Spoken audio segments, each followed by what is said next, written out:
Kecemasan.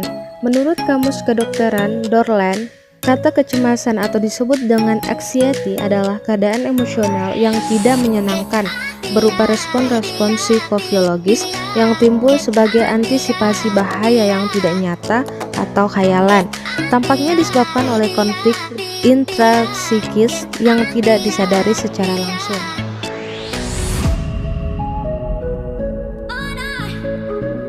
Karakteristik kecemasan. Kecemasan memiliki karakteristik berupa munculnya perasaan takut dan kehati-hatian atau kewaspadaan yang tidak jelas dan tidak menyenangkan. Menurut Spielberger dan Saracen, di mana kecemasan memiliki karakteristik sebagai berikut. Pertama, menilai situasi dengan sesuatu yang menakutkan, menyulitkan, dan menantang. Kedua, berkurangnya kemampuan dan keefektifan untuk mengatasi dan mengerjakan semua tugas yang dikerjakan kepadanya. Ketiga, kesulitan mengatasi dan mengerjakan tugas-tugas yang berhubungan dengan aktivitas kognitif. Keempat, sulit untuk berkonsentrasi dan adekuat dalam menanggung berbagai konsekuensi dan risiko yang dihadapinya. Aspek-aspek kecemasan. Defenbazer dan Hazelous mengemukakan bahwa sumber penyebab kecemasan meliputi hal-hal di bawah ini. Pertama, kekhawatiran atau worry merupakan pikiran negatif tentang dirinya sendiri, seperti perasaan negatif bahwa ia lebih jelek dibandingkan dengan teman-temannya.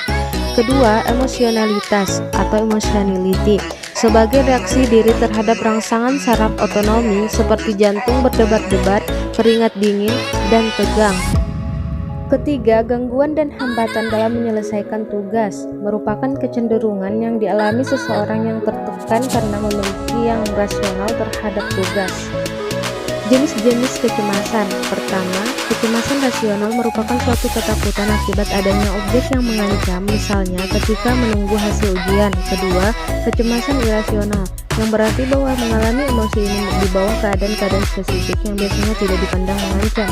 Ketiga, kecemasan fundamental, merupakan suatu pertanyaan tentang siapa dirinya, untuk apa hidupnya, dan akan kemanakah setelah hidupnya berlanjut. Kecemasan ini disebut sebagai kecemasan eksistensial yang mempunyai peran fundamental bagi kehidupan manusia. Penyebab kecemasan dilansir dari BBC. Kecemasan kerap tidak membutuhkan alasan, namun mungkin ada penyebab yang mudah diidentifikasi. Kecemasan dapat dipicu oleh peristiwa kehidupan yang signifikan seperti perceraian atau diagnosis medis. Peristiwa traumatis dapat menyebabkan kecemasan, dan ini merupakan salah satu gejala utama gangguan stres pasca trauma. Kecemasan bisa menjadi gejala fobia. Seseorang menderita klaustrofobia, misalnya akan merasa cemas jika berada di dalam ruang tertutup. Kecemasan sosial adalah gangguan kecemasan yang paling umum bagi penderita. Itu berarti menahan diri terlibat dari situasi sosial seperti pesta atau piknik. Separation anxiety. Pengertian separation anxiety. Separation anxiety atau kecemasan akan terpisahkan merupakan salah satu tahap normal perkembangan anak. Hal ini umumnya terjadi pada bayi dan anak, biasanya akan mulai hilang pada usia sekitar 3 tahun. Tetapi pada sebagian anak, separation anxiety dapat menjadi penanda dari suatu kondisi yang lebih serius. Kondisi ini disebut sebagai separation anxiety disorder atau gangguan kecemasan akan perpisahan yang dapat terjadi sejak usia prasekolah. Bila separation anxiety yang dialami seorang anak tampak berat atau berkepanjangan, terutama bila mengganggu saat bersekolah atau aktivitas sehari-hari lainnya, juga melibatkan serangan panik, maka anak bisa jadi mengalami separation anxiety disorder. Seringkali hal ini berkaitan dengan perpisahan dengan ayah atau ibu atau pengasuh dekat lainnya. Separation anxiety disorder didiagnosis saat tanda dan gejala sudah tampak berlebihan bagi anak di usia berkembang tersebut dan menyebabkan distres yang berlebihan pada si anak dalam menjalani fungsi sehari-hari. Beberapa tanda dan gejala yang dapat timbul mencakup: pertama, distres yang berulang dan berlebihan saat seorang anak berada jauh dari rumah atau orang yang disayangi.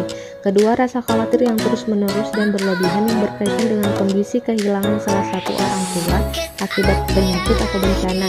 Ketiga, rasa khawatir yang terus-menerus bahwa suatu hal buruk dapat terjadi memisahkan dirinya dari orang tua atau orang orang yang disayangi. Keempat, menolak untuk jauh dari rumah karena takut akan perpisahan. Kelima, tidak mau tinggal sendiri di rumah tanpa orang tua atau orang yang disayangi. Keenam, menolak untuk tidur jauh dari rumah tanpa adanya orang tua atau orang yang disayangi. Ketujuh, mengalami mimpi buruk berulang tentang perpisahan. Dan kedelapan, sering merasa nyeri kepala, nyeri perut, atau gejala lainnya saat berhadapan dengan kondisi yang berkaitan dengan perpisahan orang tua atau orang yang disayangi.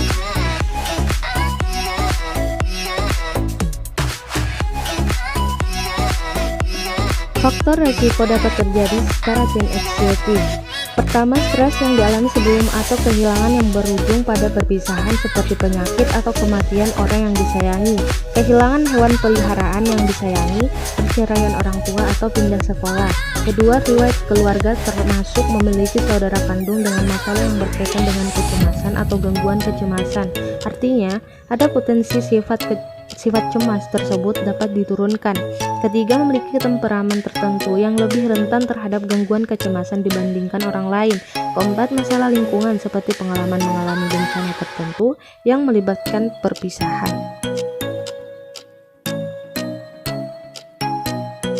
Penyebab Separatine Anxiety. Terkadang, Separatine Anxiety Disorder dapat dicetuskan oleh stres yang dialami sebelumnya yang berujung pada perpisahan dari orang yang disayangi. Faktor genetik juga bisa berperan pada terjadinya kondisi ini. Separatine Anxiety Disorder seringkali berawal pada masa kanak-kanak, namun dapat berlanjut hingga usia remaja dan terkadang dewasa.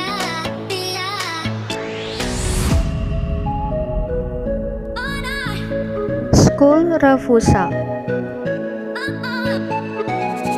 Pengertian school refusal. School refusal adalah masalah emosional yang dimanifestasikan dengan ketidakinginan anak untuk menghadiri sekolah dengan menunjukkan simptom fisik yang disebabkan karena kecemasan berpisah dari orang terdekat, karena pengalaman negatif di sekolah, atau karena punya masalah dalam keluarga. Tingkah laku school refusal dapat dilihat dari satu atau kombinasi dari beberapa karakteristik di bawah ini.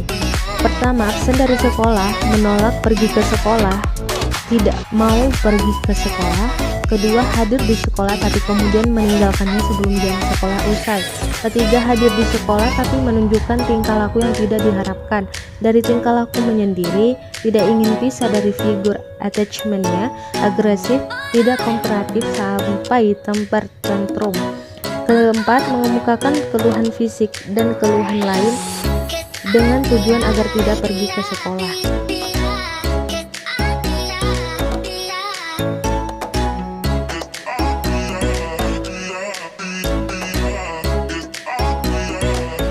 Penyebab school refusal. Penyebab school refusal cukup bervariasi. Adapun beberapa penyebab school refusal adalah kecemasan berpisah dari orang yang paling dekat dengannya. Kecemasan berpisah seringkali merupakan penyebab utama school refusal. Salah satu studi oleh Lash dan Strauss dalam Davison, John dan Ann 2006 menemukan bahwa 75% anak-anak yang menolak untuk sekolah disebabkan oleh kecemasan berpisah dari ibu atau orang yang terdekat dengannya. School refusal juga dapat terjadi karena pengalaman negatif di sekolah, seperti mendapat cemoohan, ejekan, ataupun diganggu teman-temannya. Atau anak merasa malu karena tidak cantik, gendut, kurus, hitam, atau takut gagal dan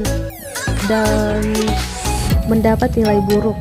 Penyebab lainnya adalah karena adanya masalah dalam keluarga, seperti sakitnya salah satu anggota keluarga, adanya pertengkaran antara orang tua.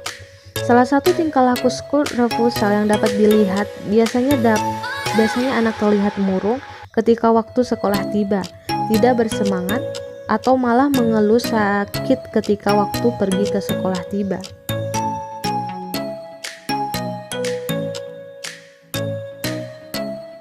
Berikut ini adalah tanda dan gejala dari anak yang mengalami fobia sekolah. Pertama, demam. Demam ini mengakibatkan mual, diare, sakit kepala, dan demam adalah sejumlah penyakit yang paling umum dialami oleh seorang anak yang mengalami fobia sekolah. Kedua, panik. Anak-anak yang menderita gangguan ini cenderung panik ketika berpisah sementara waktu dengan orang tuanya. Ketiga, gelisah. Mereka tidak bisa tinggal sendiri dan orang cenderung cemas bila dibiarkan seorang diri. Keempat, insomnia. Masalah tidur juga dialami seorang anak yang mengalami fobia sekolah. Mereka mungkin mengeluh mimpi buruk dan merasa takut berkepanjangan.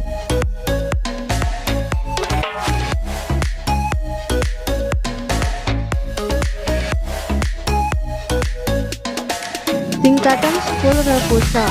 Menurut Nicole Scherzer, PhD, dan Amanda Szalzowicz, PhD, ada beberapa tingkatan school refusal dari ringan sampai yang berat, yaitu pertama, initial school refusal behavior adalah sikap menolak sekolah yang berlangsung dalam waktu yang sangat singkat, yang berakhir dengan sendirinya tanpa perlu penanganan.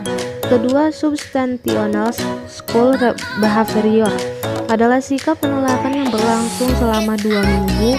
Yang ketiga, acute school refusal behavior adalah sikap penolakan yang bisa berlangsung 2 minggu hingga 1 tahun, dan selama itu anak mengalami masalah setiap kali hendak berangkat sekolah.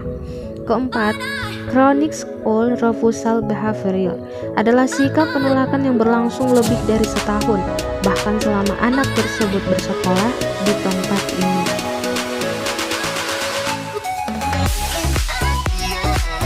Penanganan school refusal: pertama, tetap menekankan pentingnya bersekolah. Kedua, berusaha untuk tegas dan konsisten dalam bereaksi terhadap keluhan, tanyakan, tantrum, ataupun rajukan anak yang tidak mau sekolah.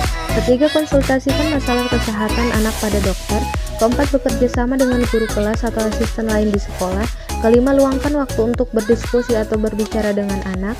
Keenam, lepaskan anak secara bertahap. Dan ketujuh, konsultasikan pada psikolog atau konselor jika masalah terjadi berlarut-larut.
Yang dilakukan anak usia di bawah 14 tahun.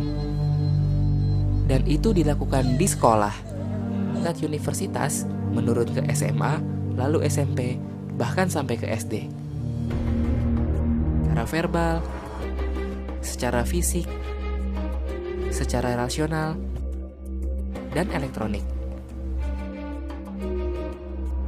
Sebagai contoh, bila ada anak yang terlihat gendut atau berbadan besar, biasanya orang di sekitarnya akan mengata-ngatainya dengan berkataan yang tidak enak. Ada pula mereka yang merasa asik iseng dan membuat si anak culun menjadi bahan lelucon. Biasanya, mereka yang mempunyai ras yang berbeda pun suka mendapatkan perlakuan yang kurang mengenakan.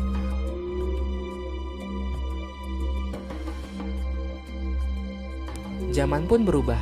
Kekerasan ini pun bisa dilakukan melalui media elektronik atau biasa kita sebut media sosial.